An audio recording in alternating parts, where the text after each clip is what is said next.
Chapter 19. The Invisible Revolution. Do you know one thing, though? I am certain that underground people like me must be kept in check. Though we may be capable of sitting underground for 40 years without saying a word, if we do come out into the world and burst out, we will talk and talk and talk. Dostoevsky. Notes from Underground. In 1967, Anton LaVey worked up 11 Rules of the Earth to augment the 9 satanic statements he had already devised and published among his followers. LaVey long considered the rules to be too brutal for the uninitiated, prefacing the Satanic Bible with the statements alone. Now he feels the time is right to publish them. They are edicts designed for the human animal, laying out the law of the jungle, lex talionis. LaVey specifically prohibits harming children, killing non-human animals except for food or in self-defense, telling your troubles or giving opinions unasked, and making sexual advances towards someone who may not appreciate it. The 2 rules that will raise eyebrows among the non-satanically oriented are: if a guest in your lair annoys you, treat him cruelly and without mercy. And, when walking in open territory, bother no one. If someone bothers you, ask him to stop. If he does not stop, destroy him. LaVey stands by these sometimes violent edicts all the more in the 1990s. If people simply had to face up to their own actions, their own evolution, and make adjustments for their own progress, the population would be cut in half in 1 generation. Instead, we've devised laws and lawsuits to protect people from themselves. If these feeble, modern, inbred creatures had to live by their wits and take care of themselves, they'd be too scared to go out of their houses. They'd be dead. They wouldn't be able to move fast enough or think fast enough, and they'd be eliminated. Any creature, human or otherwise, is only as important as they make themselves to other creatures. What would happen if, in the wild, one aberrant monkey kept shrieking, or tearing up other monkeys' beds, or scratching and attacking the others in the tribe? They would get bit back, gnawed on. If they kept it up, they'd be chased away or ripped apart. That's what our instincts tell us should happen. Up until now, we've been instilled with the attitude that we're supposed to allow for others' ineptitude. Drive for everyone else on the road. Place warning signs out for people not to fall into ditches or walk where it's wet. That it's our responsibility if they fall. Everything now is people-proofed. What would happen if one day they woke up and found they were expected to pay the consequences of their own ineptitude, or hooliganism, or boorishness? One of LaVey's pet peeves is the inequity he sees in America, but not the kind of inequity most spout about. People get rewarded in our society for what they can't do, not what they can. That's a terrible inequity to me. It seems everything, laws, schools, economics, jobs, is calculated to encourage the lowest elements, not the highest. To counteract this inequality, LaVey proposes a few satanic solutions. In 1988, Anton published a cloven-hoof essay entitled Pentagonal Revisionism, a 5-point program, which outlines the current thrust of satanic advocacy. The platform prioritizes stratification, strict taxation of churches, reestablishing a lex talionis attitude in the legal and judiciary arenas, development and production of androids, and the opportunity for total environments. While most of these points have already been discussed at greater length elsewhere in this book, stratification should be understood to be LaVey's cornerstone of contemporary satanic activity. Stratification is the point on which all the others ultimately rest. There could be no more myth of equality for all. It only translates to mediocrity and supports the weak at the expense of the strong.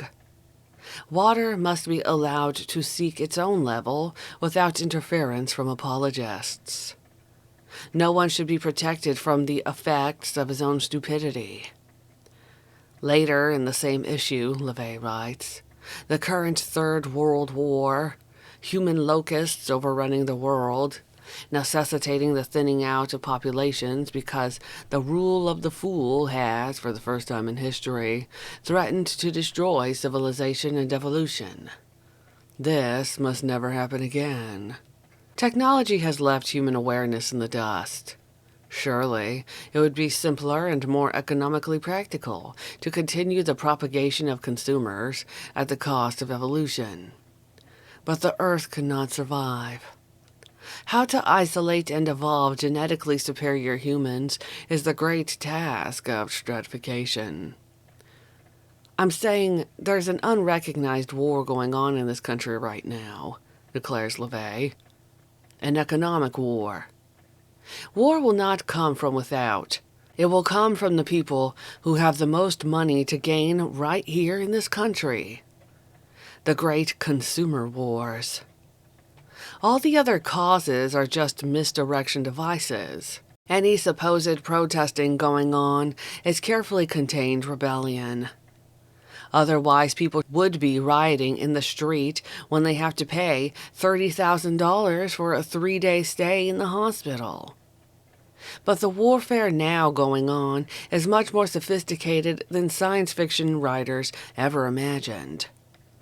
It's absurd to think that research in chemical, sonic, or bioelectric weaponry has been abandoned. I realize certain things have to be done for the good of society, to keep the economy afloat or the population down, but I don't like to be played for a fool.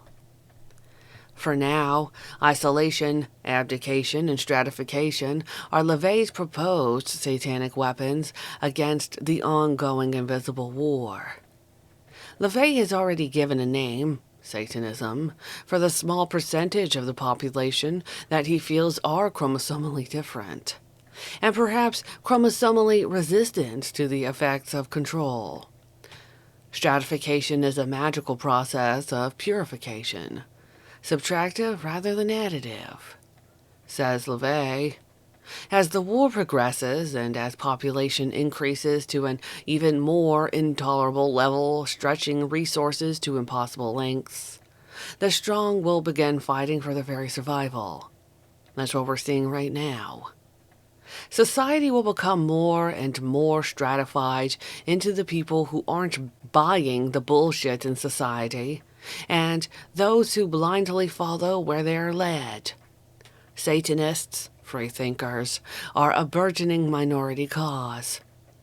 We have an illness that needs to be recognized, just like alcoholism, handicaps, addictive behaviors, and AIDS. We suffer from a disease called independence, a pathological aversion to regimentation and institutionalism, which prevents us from getting regular jobs and living a normal life.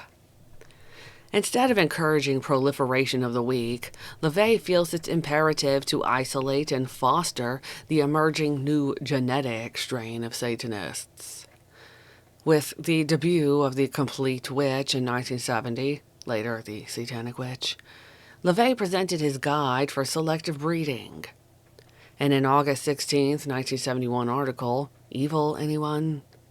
Newsweek captioned a picture of LaVey baptizing his daughter Xena, building a better race, and quotes Anton describing his satanic goal as the creation of a police state in which the weak are weeded out and the achievement-oriented leadership is permitted to pursue the mysteries of black magic.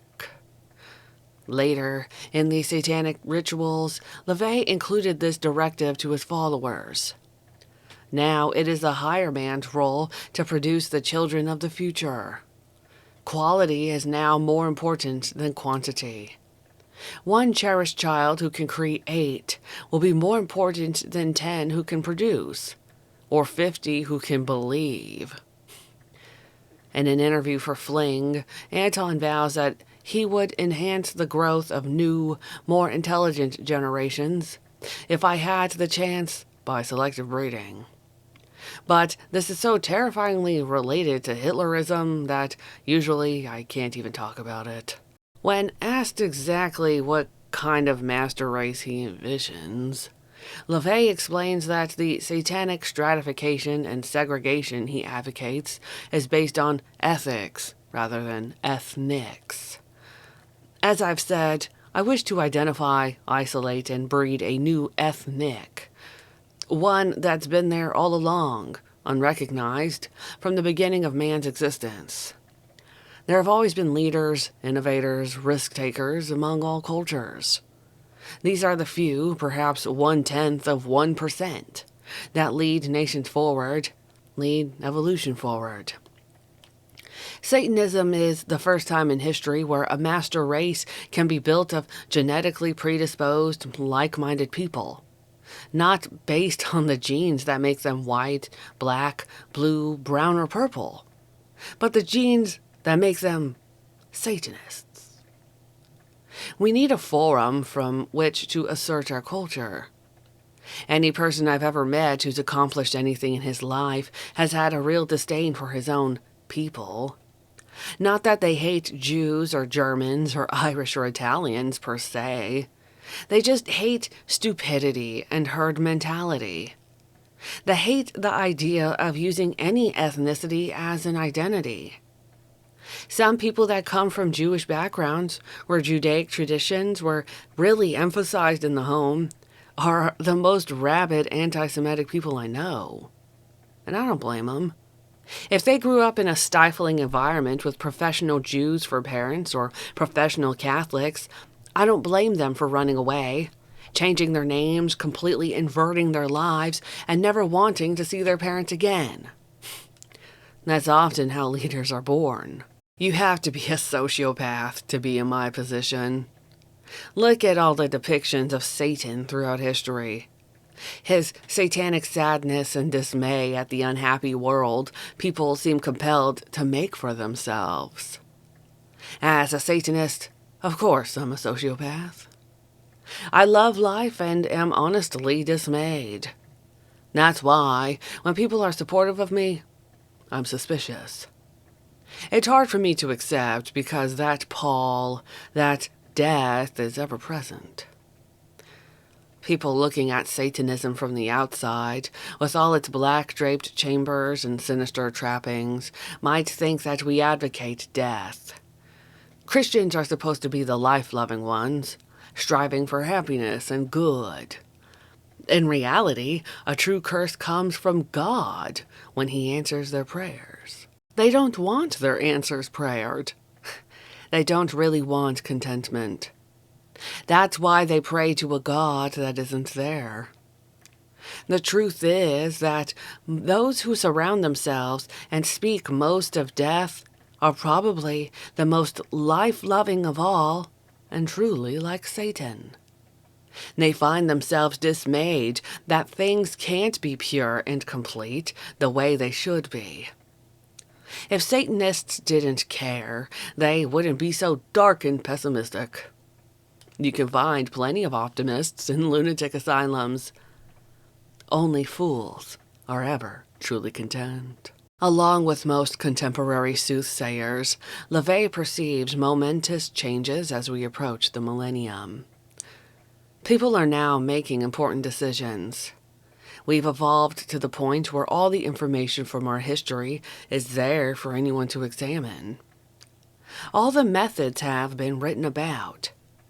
It's now a volitional, well-informed choice whether you want to accept Satanism or not. Whether you choose death over life. Christians have conjured their apocalypse, and we certainly wouldn't want to disappoint them. The end of the millennium is coming fast. selective breeding, elitist stratification, advocacy of polygamous relationships for breeding purposes, and eventually building communities of like-minded individuals are satanic programs antithetical to the cherished egalitarian ideal. Since 1966, these subjects have become the zeitgeist for any number of extremist offshoots. And it has finally become apparent that LaVey and the Church of Satan should be recognized as their progenitor. Extremism in whatever form forces the card, says LaVey. That's all the American public seems to understand. They can't see shades of gray. Extremism causes the changes to occur more quickly and more completely. Satanism is not just an atheistic stance, but an anti-theistic stance. We prefer destruction of mystically oriented religions through active opposition rather than simple non-participation. Because his picture hanging in Moscow's Museum for Atheism, his longtime use of authentic Nazi black magic ceremonies and symbols, and his early association with Zionist terrorists, LaVey has inevitably been linked with extremist groups of all kinds. There's a difference between stalking someone who's made trouble for you and bothering someone who's minding his own business. It's all too easy to hassle people just because of the color of their skin. Why not do something really productive with that same energy and throw a scare into a person who's obviously out selling drugs, pimping, raping, killing, looting, robbing?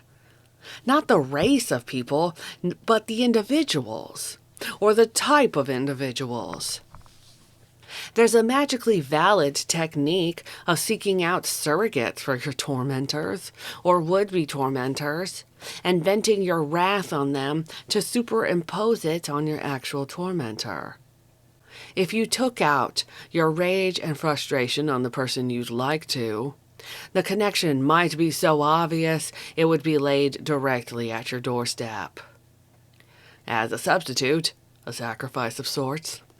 You look for someone who might not have done anything to you directly, but you can tell he's the type who has probably screwed up other people like you. But these are very fine points of magic I can't in good conscience recommend to most people. That's the strength of a forum like Satanism. We aren't against Jews, blacks, whites. We refuse to continue to compromise our standards to allow for stupidity and laziness. They have to be expected to come up to our standards rather than us lowering our hurdles to suit them. If they can't, they should be told, probably for the first time in their lives, "You know what? You're stupid. You're inferior." Instead of being protected from the effects of their incompetence. If a person is ethical, productive, sensitive, and knows how to conduct himself among human beings, fine. If he's an amoral parasite, he should be dealt with quickly and cruelly. LaVey denies the existence or need for anything so obvious as a grand satanic conspiracy. The kind of changes I envision don't require skirmishes on the street or a revolution, merely a cabal. A conspiracy implies a carefully delineated plan of attack, all neatly mapped out for all participants.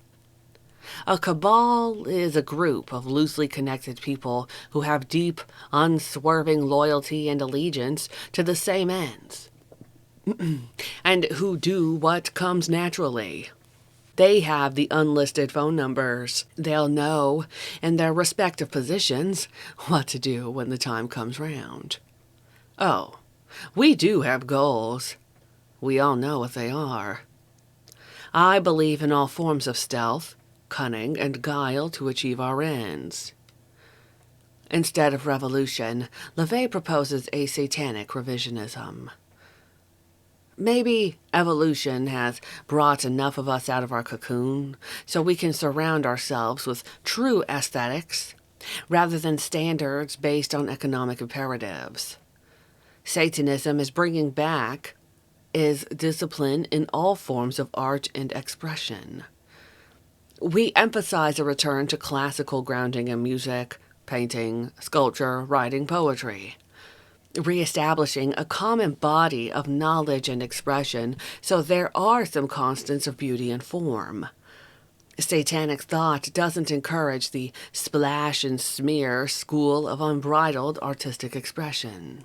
A Satanist understands why and how certain economic and political imperatives must be answered to in a Machiavellian sense, but he doesn't want to be played for a chump. As we grow in numbers, we will have more say in the economy. Productive consumerism is necessary and preferable when tempered by the awareness of population limitations on the planet. But not this rampant, unorganized, money-hungry, destructive consumerism derived directly from the Judeo-Christian, more Christians equals more money attitude. People still have a primordial fear of the night. But Satanists should soon be a strong enough economic force to keep our own stores and businesses open all night at our hours.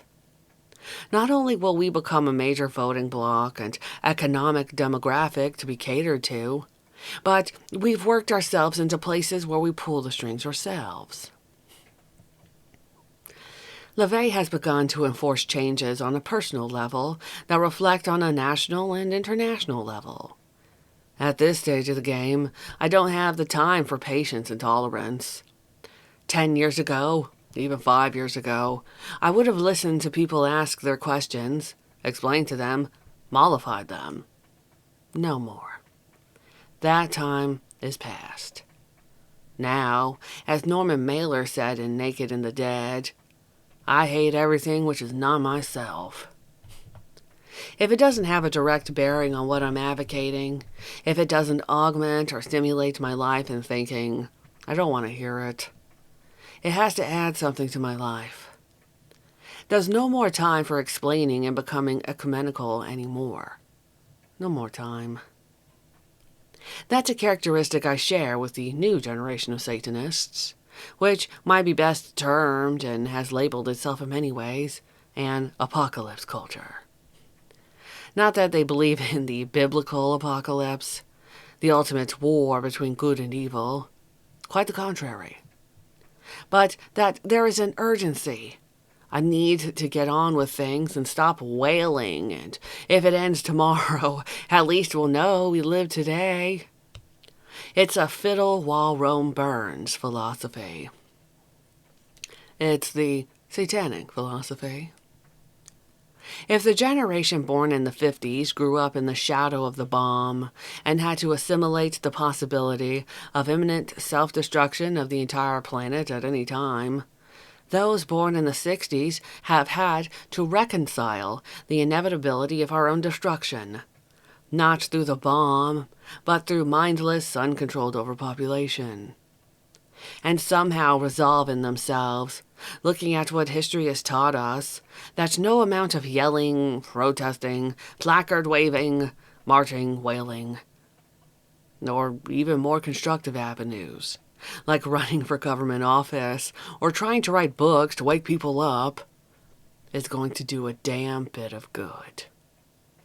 The majority of humans have an inborn death wish. They want to destroy themselves and everything beautiful.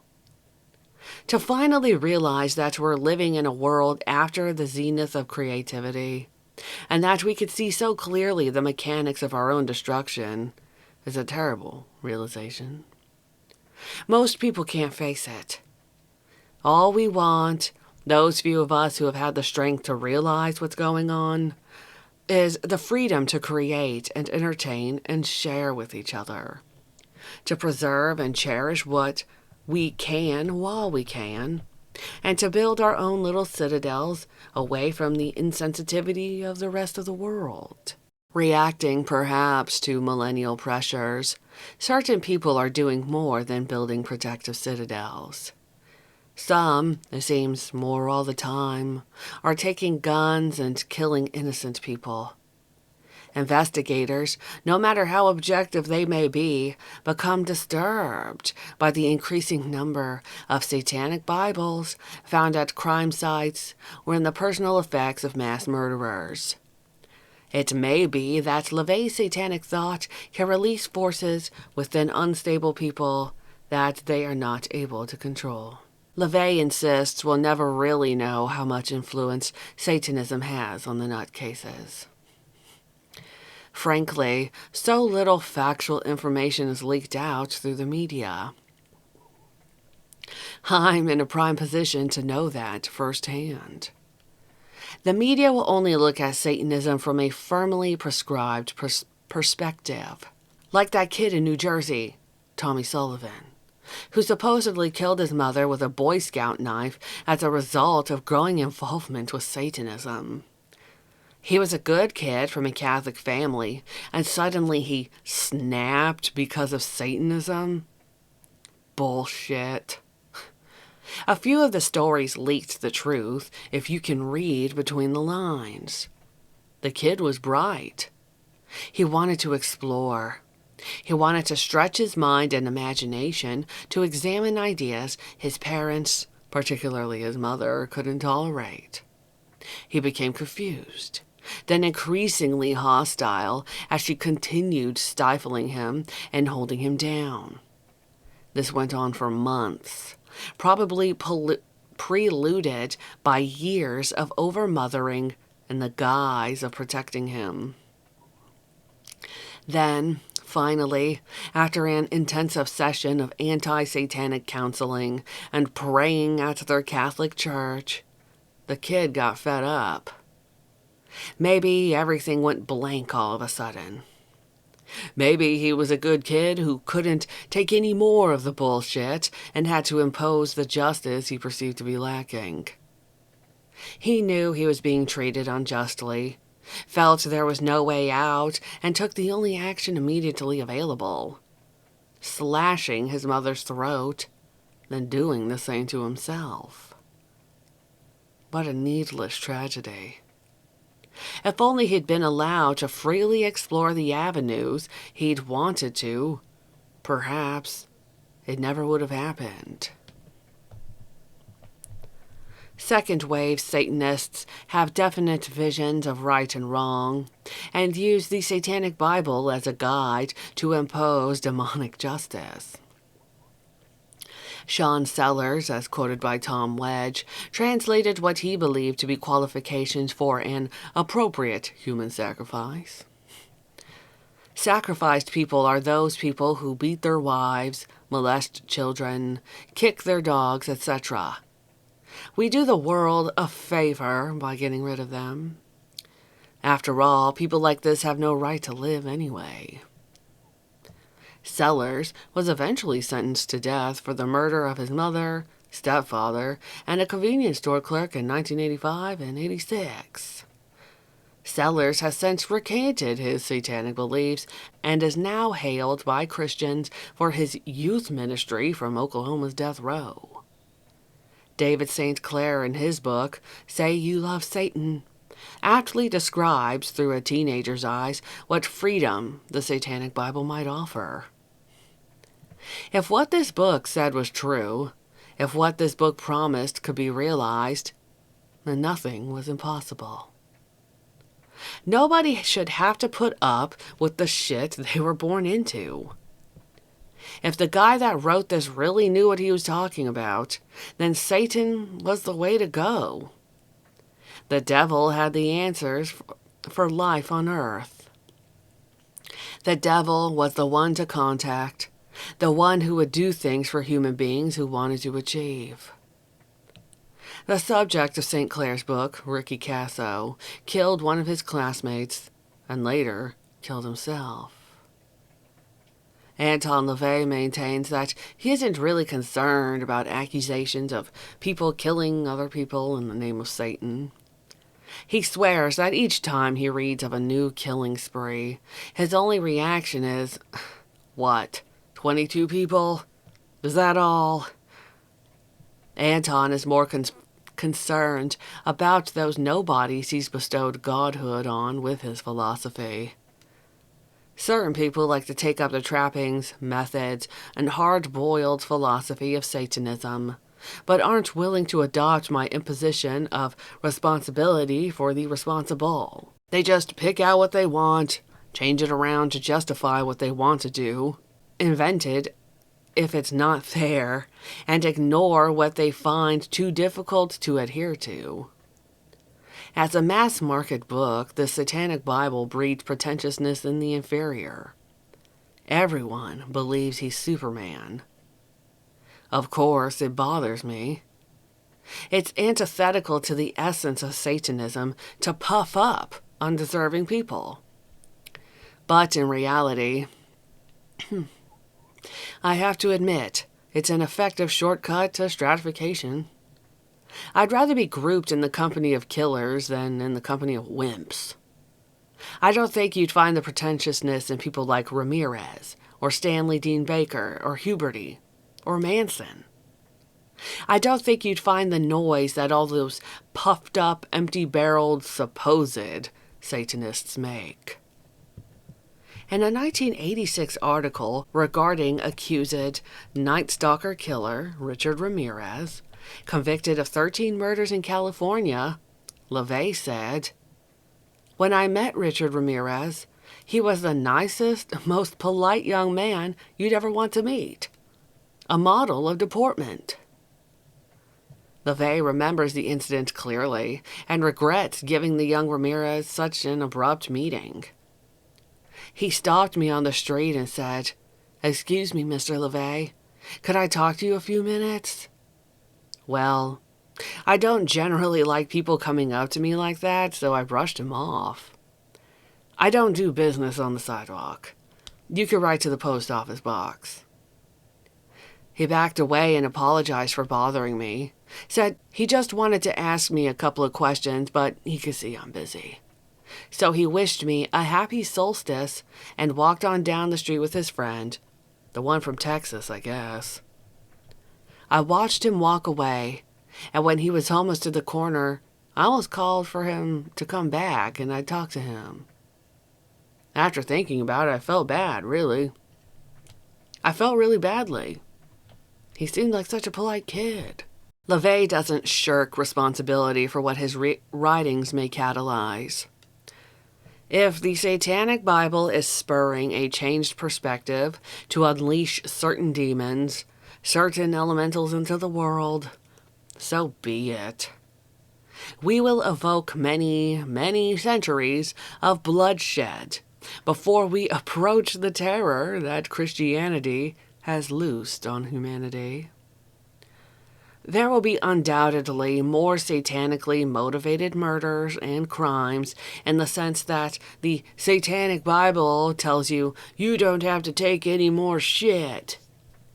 But if Judeo-Christian society hadn't encouraged this immoral succouring of the weak and made it laudable to buoy up the useless, then there wouldn't be this intensive need for a reaction against it. Of course, this extreme counter-swing of the pendulum, this vigilantism, will be interpreted as mere anarchy loosed on the world. But in reality, it will be, for the first time since cave days, justice. LaVey points to James Huberty's case as a textbook example of anti-Christian abreaction. Early San Diego reports leaked that The Second Coming, Arthur Lyons' definitive work on Satanism, was found among Huberty's books when police searched his home after the McDonald's shooting. James Huberty was laid off from a high-paying job because of our undeclared economic depression. Trying to get to work, he traveled down the coast of California, ending up in a little Mexico where he hardly heard a word of English spoken.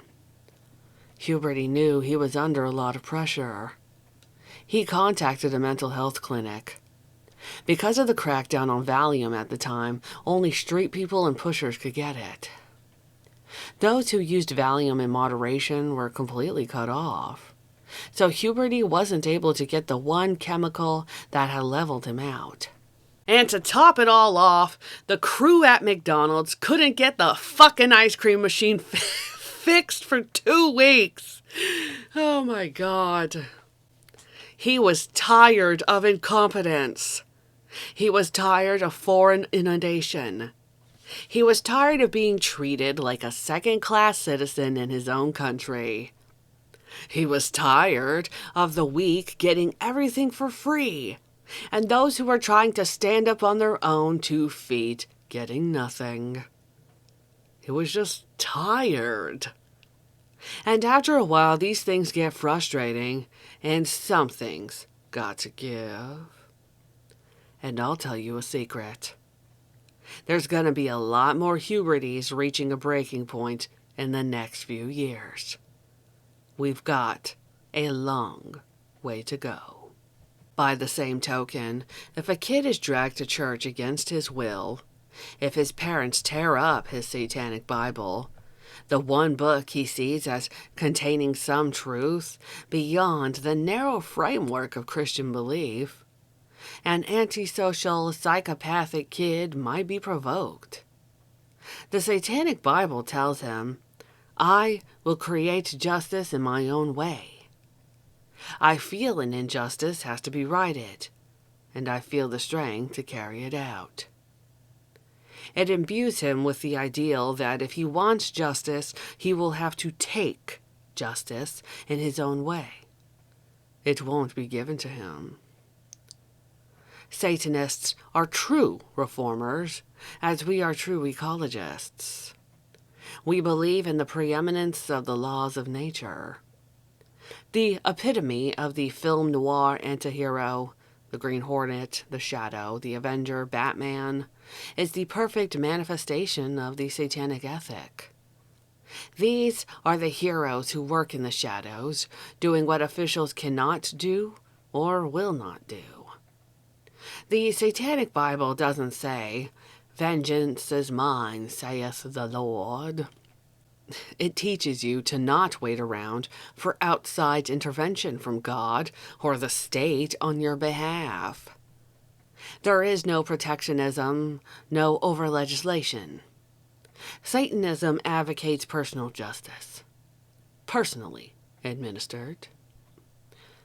The Satanic Master Plan is worse than any fictions the Church could possibly dream up over the past 500 years. All our lives seem to have been diabolically guided from birth. All it takes is a handful of people in the right place. 23 people led the Russian Revolution. Listening to LaVey, the impossible becomes the probable. In his satanic anthem, the Hymn of the Satanic Empire, LaVey makes his intentions clear. Once there was a need for simple minds. Once there was a need to save men's souls. Fools had to be forced to stay in line. Preachers and Bibles could serve those goals. With their holy writ and their cardinal sin, they could force their paper demons into a cardboard prison, a paper cell. They can't do that anymore. With our morning star from the deepest night, smash the crumbling cross, for might is right. Let the shuffling zombies grope for light, and will reign forevermore.